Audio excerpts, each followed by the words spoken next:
Assalamualaikum warahmatullahi wabarakatuh. Halo semuanya. Sebelumnya, perkenalkan, saya Widya Wulandari, mahasiswi semester 1, kelas 1D, Universitas Pendidikan Indonesia, Kampus Daerah Cibiru, Program Studi PGSD. Nah, teman-teman, di sini saya akan memaparkan opini saya mengenai pendidikan di Indonesia. Namun, sebelum saya berbicara lebih jauh, untuk teman-teman atau kakak-kakak yang merupakan seorang tenaga pendidik atau calon tenaga pendidik atau orang-orang yang concern terhadap bidang pendidikan, pasti sudah tidak asing lagi nih dengan yang disebut sebagai landasan pendidikan. Ini penting sekali, sebelum kita mendiskusikan mengenai pendidikan, kita harus mengetahui dulu apa landasannya. Jadi apa sih landasan pendidikan itu? Nah, landasan pendidikan ini adalah acuan atau tumpuan atau pedoman mengenai bagaimana suatu pendidikan harus dijalankan. Landasan pendidikan bisa kita ibaratkan seperti suatu pondasi di dalam rumah. Bisa dibayangkan, jika suatu pondasi tersebut goyah, maka apa yang akan terjadi? Yang akan terjadi adalah rumah tersebut tidak akan berdiri dengan kokoh. Nah, analogi tersebut selaras dengan pendidikan. Jika landasan atau arah dari pendidikan ini tidak jelas, maka tujuan pendidikannya juga tidak akan jelas. Berbicara mengenai tujuan, tadi kan kita sudah mulai mengenal mengenai landasan pendidikan. Nah, lalu sekarang tujuannya. Apa sih tujuan dari pendidikan itu? Apakah untuk menjadikan kita cerdas? Atau untuk membuat nilai-nilai kita bagus? Nah, pasti kalian sudah sering mendengar ada satu tokoh yang sangat luar biasa. Beliau ini juga merupakan Bapak Pendidikan Nasional Indonesia, yakni Ki Hajar Dewantoro atau Suwardi Suryaningrat. Menariknya, beliau menyebut bahwa pendidikan itu tujuannya simpel sebenarnya, yaitu memerdekakan manusia. Lalu apa yang dimaksud dengan merdeka? Merdeka menurut beliau adalah selamat raganya, bahagia jiwanya. Selamat dan bahagia, alias survive and happy. Lalu, yang menjadi pertanyaan besar, apakah hal tersebut diajarkan di pendidikan Indonesia? Apakah dengan kita menghafal kapan kerajaan Majapahit berdiri sudah cukup untuk membuat kita siap menjalani hidup? Atau apakah dengan menghafal rumus saja sudah cukup untuk seorang siswa bisa menyelesaikan masalahnya dengan temannya? Nah, tentunya saya tidak mengatakan bahwa pelajaran-pelajaran tersebut tidak penting. Mempelajari matematika, geografi, biologi merupakan hal yang sangat penting. Akan tetapi, sayangnya, ada beberapa hal yang sangat penting juga, tetapi jarang diajarkan di sekolah. Seperti bagaimana mengajarkan kepada siswa untuk bisa mengembangkan dirinya secara optimal agar bisa menjalani hidupnya sebagai manusia yang bermanfaat. Atau bagaimana mengajarkan kepada siswa agar mereka memiliki kemampuan problem solving supaya bisa menyelesaikan masalah-masalahnya dan juga masalah-masalah di lingkungannya. Bagaimana menjadikan siswa ini memiliki kepekaan sosial sehingga dia juga bisa memiliki relationship yang baik dengan lingkungannya. Bagaimana mengajarkan kepada siswa agar mereka memiliki pandangan yang terbuka dan pikiran yang kritis. Bahkan, bagaimana agar mereka memiliki sense of curiosity untuk terus belajar sepanjang hayat. Nah, oleh sebab itu, konsep selamat dan bahagia ini sebetulnya merupakan konsep yang sangat esensial dan penting untuk diterapkan di dunia pendidikan. Karena bagaimanapun, sejatinya pendidikan ini diciptakan untuk membantu manusia mempermudah hidupnya, untuk membantu manusia memaknai hidupnya, dan juga untuk menjadikan manusia sebagai manusia yang berkualitas, yang dapat berkontribusi untuk masyarakatnya dan juga untuk bangsanya.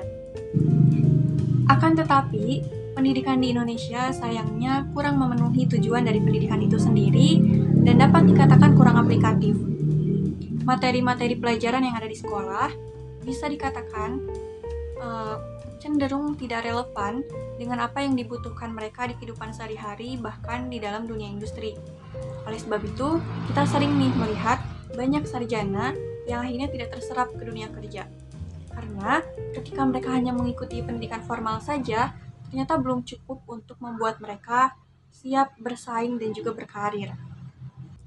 Hal ini dibuktikan dengan peringkat PISA Indonesia yang berada di urutan ke-70 dari 78 negara. Apa artinya? Nah, sebenarnya PISA ini merupakan upaya untuk mengukur kinerja siswa di dalam suatu negara. Nah, terutama yang berkaitan dengan literasi, matematika, dan sains. Tetapi, PISA tidak berupaya untuk mengukur seberapa kuat hafalan siswa. Literasi ini berkorelasi dengan keinginan siswa untuk mencari tahu. Kemudian, matematika berkorelasi dengan kemampuan logika. Dan yang terakhir, sains ini berkaitan dengan bagaimana siswa dapat mengeksplorasi sesuatu. Nah, artinya ketika ranking PISA Indonesia itu rendah, ini menggambarkan bahwa ketika kita lulus dari pendidikan formal yang ada di Indonesia, itu ternyata tidak berpengaruh itu terhadap kesiapan kita dalam menjalani hidup. Nah, kenapa bisa seperti itu? Apa hubungannya? Karena ya tadi, dari segi kemampuan logika saja, kemudian dari segi keinginan untuk mencari tahu, dari segi kemampuan untuk mengeksplorasi, Indonesia ini tergolong rendah. Jika demikian, apa sih yang seharusnya dipelajari di pendidikan formal? Nah, seharusnya sekolah selain harus mengajarkan materi pelajaran, juga harus berupaya untuk memberikan skills dasar, yaitu mencakup leadership atau kepemimpinan, kemudian decision making, kemudian kemampuan untuk bekerja sama, growth mindset, public speaking, dan kemampuan-kemampuan lainnya yang bisa mengantarkan peserta didik tersebut ke arah konsep selamat dan bahagia seperti yang diinisiasi oleh Ki Hajar Dewantoro. Jadi, apa sih yang harus kita lakukan untuk mulai memperbaiki sistem pendidikan di Indonesia? Apakah hal ini mustahil? Mengingat tentunya sistem pendidikan sudah mulai mengakar kuat. Nah, teman-teman, ibarat tangga yang sangat tinggi, untuk mencapai ke anak tangga paling atas mungkin kelihatannya sih sangat sulit. Tetapi, ingat bahwa setiap langkah yang besar itu pasti dimulai dengan langkah-langkah kecil. Hal pertama yang bisa kita lakukan adalah dengan mengubah mindset kita terlebih dahulu. Sebagai pendidik atau calon tenaga pendidik, mari kita ajarkan atau tanamkan gagasan selamat dan bahagia ini kepada para peserta didik. Mari kita ajarkan bukan hanya materi pelajaran saja, tapi juga bagaimana sih cara agar bisa berpikiran positif, bagaimana cara agar kita bisa menyelesaikan suatu masalah, cara untuk memikirkan goals atau tujuan, cara untuk mengatasi kecemasan, cara untuk memanage uang, menabung, dan hal-hal lain yang dapat berguna untuk kehidupan peserta didik kelak. Kemudian, ketika kita akan menyampaikan suatu pelajaran, usahakan untuk menjadikan peserta didik ini sebagai subjek pembelajaran. Biarkan mereka bertanya apapun, biarkan mereka bisa menganalisis suatu masalah sendiri dan juga memikirkan solusinya.